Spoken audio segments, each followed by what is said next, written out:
1.5 কোটি টকীয়া এখন বিশেষ দুৰ্গা পূজা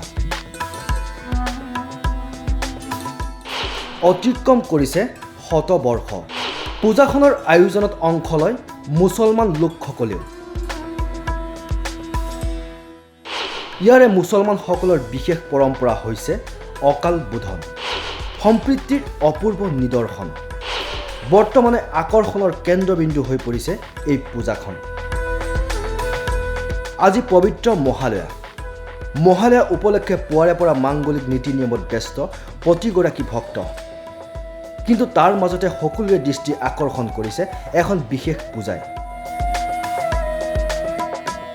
হাতামপুৰুষীয়া পৰম্পৰাৰে হিন্দু মুছলমান উভয়ে আয়োজন কৰা এই দুৰ্গা পূজাখনে অতিক্ৰম কৰিছে শতবৰ্ষ বিগত বৰ্ষৰ দৰে এইবাৰো শাহপুৰ ৰজাঘাটৰ পূজা সমিতিয়ে 13 দিনীয়া কাৰ্যসূচীৰে আয়োজন কৰিব দুৰ্গা পূজা ভাগ তুংগত প্ৰস্তুতিৰে লক্ষ লক্ষ ভক্তক আদৰিবলৈ সাজু হৈছে উদ্যোক্তাসকল উল্লেখযোগ্য যে বুঢ়াদিয়া নৈৰ ঘাটতে ৰজা নাগক্ষই গা ধোৱা ঘাটত স্থাপিত হোৱা 105 বছৰীয়া ধৰ্মপুৰ শাহপুৰ ৰজাঘাট দুৰ্গা পূজাত ইছলাম ধৰ্মাৱলম্বী লোকৰো আছে অনন্য অৱদান 1985 চনৰে পৰা ইছলাম ধৰ্মাৱলম্বী লোকসকলে দেৱী দুৰ্গাৰ অকাল বোধন হিচাপে এই শাহপুৰ দুৰ্গা পূজাখন পাতি আহিছে আমাৰ এইবাৰ 3 অক্টোবৰৰ পৰা 13 অক্টোবৰলৈ 11 দিনৰ বৰ্ণাঢ্য কাৰ্যসূচীৰে আমি 105 সংখ্যক শাৰদীয় দুৰ্গা পূজা আৰু সভা মহোৎসৱ আমি ইতিমধ্যে কৰাৰ প্ৰস্তুতি প্ৰায় সম্পূৰ্ণ হৈ উঠিছে আমাৰ ধৰ্মপুৰ জ্ঞানদানী সভা শাহপুৰ দুৰ্গা পূজাৰ এই পূজাত লক্ষ লক্ষ ভক্তৰ সমাৱেশ হয় এইটো আপোনালোকে জানে আৰু এই চকুতে আপোনালোকক প্ৰথমতে আমি ধন্যবাদ জনাইছোঁ আৰু অসমবাসীৰ ৰাইজক আমি শাৰদীয় শুভেচ্ছা জনাইছোঁ আৰু যিসকলৰ নিমন্ত্ৰণ জনাব পৰা নাই আমি তেখেতসকলক আপোনালোকৰ জৰিয়তে আমি নিমন্ত্ৰণ জনালোঁ আশা কৰোঁ তেখেতসকল ইয়ালৈ আহিব এইবাৰ আমাৰ প্ৰায় 1,50,00,000 টকাৰ বাজেট নিৰ্ধাৰণ কৰা হৈছে বৃহৎ বাণিজ্য মেলা মীনা বজাৰ ৰাৱণ বধ নাগাৰা নাম অজাপালি ঢুলীয়াৰে আমাৰ সাংস্কৃতিক সন্ধিয়া তাৰপিছত নাট্যাভিনয় আছে যাত্ৰাভিনয়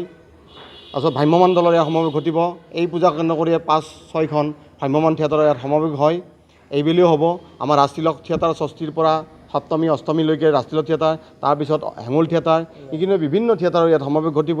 আগশাৰীৰ ভ্ৰাম্যমাণ থিয়েটাৰ কেইবাখনো আহিব সকলোৱে জানে অসমৰ ভিতৰতে অন্যতম এই দুৰ্গা পূজাত সকলোৱে আহক সকলোৱে সহযোগ কৰক আমাৰ এই দুৰ্গা পূজাত এইবেলি আমাৰ বিভিন্ন ইতিমধ্যে দোকান পোহাৰ আহিছে আৰু আমাৰ বিশেষকৈ যিসকল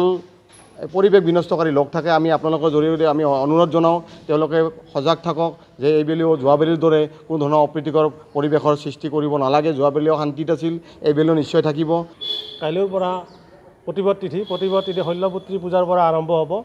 আমাৰ 13 দিনীয়া কাৰ্যসূচীৰে পূজা আৰম্ভ হ'ব আৰু প্ৰথম দিনা শৈলপুত্ৰী পূজাৰে আৰম্ভ হ'ব ইয়াত কাৰ্যসূচীৰ লগত প্ৰথমতে সাংস্কৃতিক আমাৰ প্ৰতিবাদ তিথিৰ পৰা সাংস্কৃতিক অনুষ্ঠান আছে তাৰপিছত দিহানাম প্ৰতিযোগিতা বিয়ানাম প্ৰতিযোগিতা থিয় নাম নাগৰা নাম শিশুগীত তাৰ খেল ধেমালি প্ৰতিযোগিতা তাৰপিছত নাট্যাভিনয় আছে আমাৰ ইয়াত দুৰ্গা পূজাক কেন্দ্ৰ কৰি বিভিন্ন ধৰণৰ থিয়েটাৰ এই অঞ্চলত ভৰি পৰে আমাৰ ইয়াতে ৰাজতিলক থিয়েটাৰ আৰু হেঙুল থিয়েটাৰ আছে আৰু বিভিন্ন থিয়েটাৰ এই দুৰ্গা পূজাক কেন্দ্ৰ কৰি 5-6খন থিয়েটাৰ এই অঞ্চলত থাকে শতবৰ্ষ অতিক্ৰম কৰা হিন্দু মুছলমানৰ সম্প্ৰীতিৰে আয়োজন কৰা এই বিশেষ পূজাখন এতিয়া হৈ পৰিছে সকলোৰে মাজত নীতি আদৰ্শ নলবাৰীৰ পৰা কালিন্দ কুমাৰ বৰ্মনৰ ৰিপৰ্ট নেশ্যন এনি